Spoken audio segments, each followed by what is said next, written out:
Get over here now and pick up the old hag we kicked out of our house because we want nothing to do with her." About a month after my father's funeral, I received an unexpected call from Jackson. He had kicked my mother out of the house and demanded that I take care of her from now on. I was taken aback, unable to comprehend the situation immediately. "You're joking, right? You didn't actually kick Mom out of the house." "Come see for yourself. Oh, and I let her take Dad's memorial tablet." "Why would you do something so cruel?" "I have no use for Mom now that we can't get Dad's inheritance. She's just a poor burden, isn't she?" I was shocked. Apparently, my late father had debts, and after paying them off, there was no inheritance left. This was news to me. Even worse, Jackson and his wife had been living in the family home all this time. It was outrageous. "It's getting dark soon. If you don't come to pick her up, Mom will be sleeping on the streets." How could you be so cruel? I will never forgive you for this, Jackson. "I don't need your forgiveness, ha ha ha." That's just too harsh. Jackson hung up without hearing me out, and subsequent calls went unanswered. When I managed to reach my mother, she confirmed that everything Jackson had said was true. Angry at Jackson and worried for my mother, I had no choice but to drive over to where she was. I am Lily, a 27-year-old woman in a hurry. 3 years ago, I married Mason, who is the same age as me, and we've been living together since. At the beginning of our marriage, we lived with my parents in the family home, but 2 years ago, Jackson and his wife abruptly moved in. They said our presence was making the place crowded and we were forced to leave. My older brother Jackson, 8 years my senior, has always been selfish, but his marriage seems to have enhanced that trait.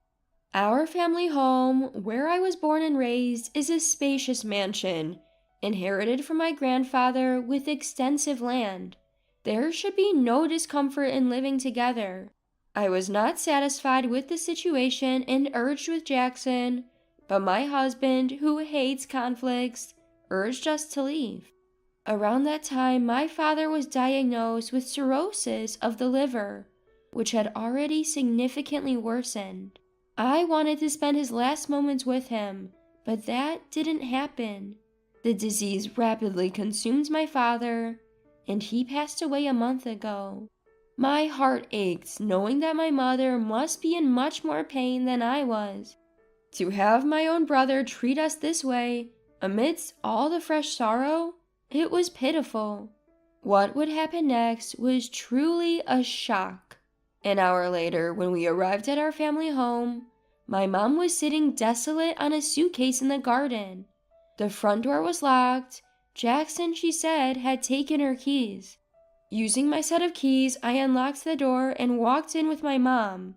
Jackson and Olivia were sprawled on the sofa, nonchalantly watching TV. Is this some kind of joke? "Huh? How did you get in?" I used my key to open the front door. Isn't it obvious? Ugh, slipped my mind. Leave your key, take the old lady, and go. This isn't funny. How can you be watching TV after kicking your own mother out of the house? Besides, if the house remained, even after Dad's debts were paid off, Mom has a right to live here. Huh? What are you talking about? Infuriated by Jackson's dismissive attitude, I stood in front of the TV. Mom has a right to inherit this house. If you can't live with her, you should be the one to leave, Jackson. Shut up. This house is mine. Dad gave it to me when he was alive. Don't act smart without knowing anything. What? What do you mean? There's no way Dad gave this house to you, Jackson, before he died. Mom also looked puzzled, shaking her head. In the face of our confusion, Jackson smirked and got up from the sofa, bringing out an envelope from a room in the back. Look at this. What's this? It's proof that I inherited this house. The envelope contained documents proving the inheritance, prepared by a judicial scrivener, and his real estate ownership certificate. He said that the property had been transferred to his name a month before Dad passed away. Mom and I were shocked as we looked at the documents. Why would Dad do something like this? Asking a departed person doesn't yield an answer. I sighed, looking at his picture. Why would Dad hand over the house to Jackson without discussing it with Mom? Because I'm his favorite, of course. I told him that Mom would take the house once he passed away, so he gave it to me while he was still alive. That can't be. I can't believe it. Open your eyes and face the reality. No matter how many times we checked the documents, the property was in Jackson's name. All this just for a house? My mom muttered in disbelief. Is there no other inheritance? Nothing left for Mom? Nothing. Be glad that the debts are cleared. This can't be real. You're not just worrying about Mom. You realize there's no inheritance for you either, right? The bank card he handed over contained only a few dollars. I wasn't after Dad's inheritance, but it was a shock to learn that he had left me nothing. This is too cruel. And to add insult to injury, Olivia was laughing her heart out seeing our dejection. Now get lost. You poor people have no business here. Jackson and Olivia forcibly drove us out of the house. Ouch, that hurts. Mom had fallen and scraped her palm when they pushed us out. Blood was seeping from the wound. As I wrapped her hand in my handkerchief, tears of frustration welled up and fell. My mother, seeing me like this, gently wiped my tears, her eyes filled with sorrow as well. Mom, our place is small, but come stay with us. But I don't want to impose on Mason. I'll find somewhere else to stay. Don't worry. I just can't leave you like this. I'm going to call Mason right now. Just wait. Wiping my tears, I grabbed my cell phone and dialed my husband. From the other end of the line, I heard Mason's voice. Hello? Mason, I'm sorry for calling out of the blue. My mom has been kicked out of her house. As I explained the situation to my surprised husband, he hummed in understanding, though he seemed a bit hesitant. I held my breath waiting for Mason's response. Our apartment is pretty cramped compared to Mom's house. It might not be the most comfortable. Yeah, our place is tiny. But I don't mind. Bring your mom over. We've had times where we were taken care of at home too. In times of trouble, we should help each other out. Mason, thank you so much. My husband is a kind man with a big heart. He could never leave someone in need. Quickly, we took Mom to our apartment, and from that day on, we lived together. However, living with 3 people in our small apartment was certainly cramped. We don't have enough savings to buy a house yet, but should we move to a slightly larger place? That might be good. I feel bad for your mom in this small space. As my husband and I were searching for properties on the computer, my mom's cell phone rang. After a while, she hung up the phone and said something we never could have imagined. Why don't we live in my Highlands condominium? Wait, what? Highlands condominium? Yes. What do you mean? My mother began to explain, to our surprise. Apparently, my grandfather, who was a wealthy man, was quite a spendthrift and spent all the money he made in a day on that day. In order to deal with his constant borrowing, my grandmother had no choice but to sell off their farmland and make ends meet. According to my mom, my father was also a big spender. But we don't have any assets other than the house we lived in, so I was really worried about our future. That's why I invested in real estate with the money I earned when I was working before I got married. My husband and I were absolutely stunned. It turns out, in addition to the Highlands condominium, my mom was also managing an apartment building and had made a significant amount of money from her real estate investments. I can't even comprehend this. It's too amazing. I'm sorry I didn't tell you. Anyway, I just got a call from the management company that there's a vacancy in the Highlands condominium. We can move in next month. What do you think? There was no reason to refuse such a generous offer. Plus, it was a Highlands condominium with 3 bedrooms, a living room, a dining room, and a kitchen, located just a 5-minute walk from the station, which was much more comfortable than our current situation. Thank you, Mom, but we may only be able to pay as much rent as we are for the apartment. You don't need to worry about that. No way. We have to do this properly, even if we're family. Oh, I need to tell the landlord that we're moving out. Looking at my husband and I beaming with joy, my mother's face brightens too. Time flew by as we busied ourselves preparing to move in. Before we knew it, we had spent 2 months living in our new home, Highlands condominium. As I was about to head out for some shopping, I was taken aback when the Jackson couple suddenly appeared in front of the condominium entrance. Why are you, a pauper, living in Highlands condominium? Did you hit the jackpot or something? Of course not. Highlands condominium has always belonged to my mom. Jackson and Olivia were both taken aback. What? They exclaim in unison, looking at the towering condominium. I couldn't help but burst into laughter at their confused and goofy expressions. Jackson, his face flushing red, began to seethe with anger. That wretched woman! I can't believe she was hiding this from us while pretending to be poor. My mom never said she was poor. You just assumed it, Jackson. Plus, she inherited a large house. What's wrong with that? That's not the point. Don't yell here. It's disrespectful to the other residents. Besides, how did you know I was here? Jackson said that when he couldn't reach my mother, he tracked her down using her mobile phone's location. Why are you trying to contact Mom now after kicking her out? I bet it's something nasty again. Regardless, if Mom is here, I want to see her.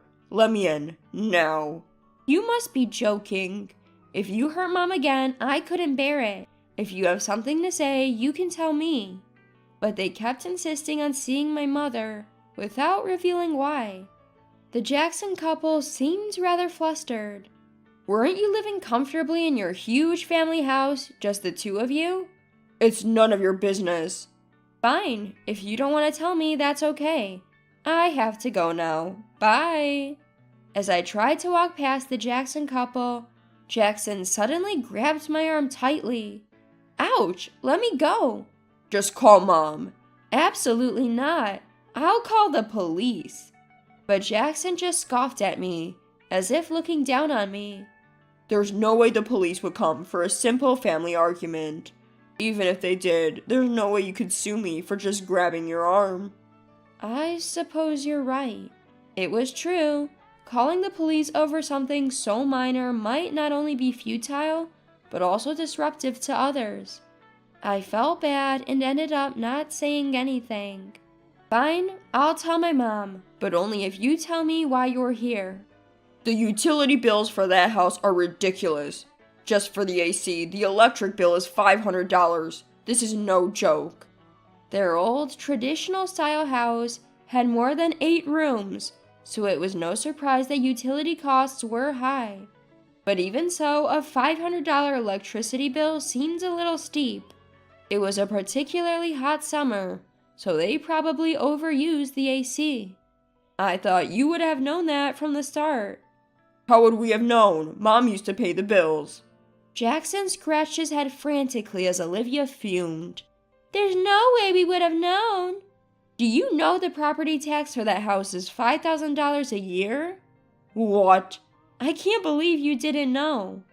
Why would an old house like that cost so much? How are we supposed to pay that? Our house is old and has a large yard, so it's only natural that it would cost a lot to maintain. I also pointed out a reality to the Jacksons that they might not have realized. And you know, apparently it costs more in taxes to give away property while you're alive than after you pass away. This is going to be tough going forward. Wait, is that true? I see you didn't know. I told them this was all true, information I had heard from my mom, and the color drained from the Jacksons' faces. Seeing the stunned Jacksons, Olivia burst out in anger, saying, "It's your fault for not doing your homework. and they started fighting right in front of me. After all the trouble we went through to get Dad to change the name on the house, this is too much. That's what you get for doing something so underhanded. But even Dad said clearly that it would be better to give it to me than to your mom. I can't believe it. I was shocked and fell silent, realizing that my father had disregarded my mom and me. Then, seizing the moment, Jackson made an outrageous request. You can have the house. Let's exchange it for this Highlands condominium. What are you talking about? This isn't mine, it belongs to Mom. Please, talk to Mom for me. I beg you. I promise to pass on your message, nothing more. What the hell is that supposed to mean? Feeling ridiculous for even engaging with them, I gave up on shopping and started to head back into the Highlands condominium through the entrance, but the Jacksons tried to follow me in. Their audacity left me speechless. I'll sue you for trespassing. You just told us that wouldn't be a legal issue. It seems like they won't get the message until they suffer a real consequence. Exasperated, I called out to the management office next to the entrance. Excuse me, could you please call the security? Someone who's not a resident of the Highlands condominium is trying to force their way in. What? Wait a minute. The security guard, who was on standby 24/7 at the Highlands condominium, came running immediately. With the large security guard in front of them, the two of them were startled, and I warned them once again to avoid the same thing happening in the future. I didn't call the police just now because you only grabbed my arm, but if you try to use force or enter the Highlands condominium again, I will really call the police, okay? We beg you, don't do that. If I even catch a glimpse of you, I'll report it. So go back to your mansion that you got from Dad. Got it? Apparently scared of the police, the Jacksons hastily retreated. I went back to my apartment and told my mother about the exchange with the Jacksons. But why did Dad let Jackson inherit the house? As I was feeling downcast, my mom smiled. Dad must have known what he was doing when he let Jackson inherit. He didn't want to burden me or you, Lily. Even though Dad was indifferent about money, he cared for me a lot. Of course, he always said he loved you, Lily, so much. Really? I was overjoyed to hear that my father felt that way about me. When my mom heard about the inheritance from Jackson, she muttered, "Are you going this far?" Because she realized that he had given a severe punishment to Jackson, who was always self-centered. You knew how Dad felt, Mom. Of course, dear. We've been together for 38 years. I know what he's thinking without him saying a word. Besides, Jackson never took care of Dad when he was sick. I was under the impression that the Jacksons were looking after my father. However, it turns out they hardly ever visited him, not at home and barely in the hospital. When I visited my dad, he would often tell me, Jackson comes to see me, and you have your job to attend to, Lily. There's no need for you to go out of your way. I took his words to heart, not realizing that it was a gentle lie meant to ease my worries. I had it all wrong about Dad. I feel awful. I want to apologize. Don't fret, Lily. Your feelings are reaching Dad in heaven. The ones who should worry are the Jacksons. Who these days would buy a big, high-maintenance house like that? I bet they'll struggle to find a buyer. Ha ha. The truth in my mom's mischievously gleeful words became evident after a while. The Jacksons, unable to maintain the house on their own, had put it up for sale but couldn't find a buyer. They continued to live in it even a year later. In the midst of all this, Olivia accidentally started a grease fire while cooking chicken, and the house quickly burned down. And since they didn't have money for fire insurance, their life is going to get even tougher. While I understand their predicament, it doesn't concern me. Apparently, the Jacksons are now camping out in the burned-down remains of their house. Living in the Highlands condominium is absolutely fantastic, and I can only feel gratitude toward my mother. I've been paying my mom rent every month, but it seems she's been saving it all to ensure we won't face hardship in the future. Every day is filled with peace and happiness as I live with my incredible mother and kind husband. As I visited my father's grave, I vowed to him that I would continue to repay my mother's kindness.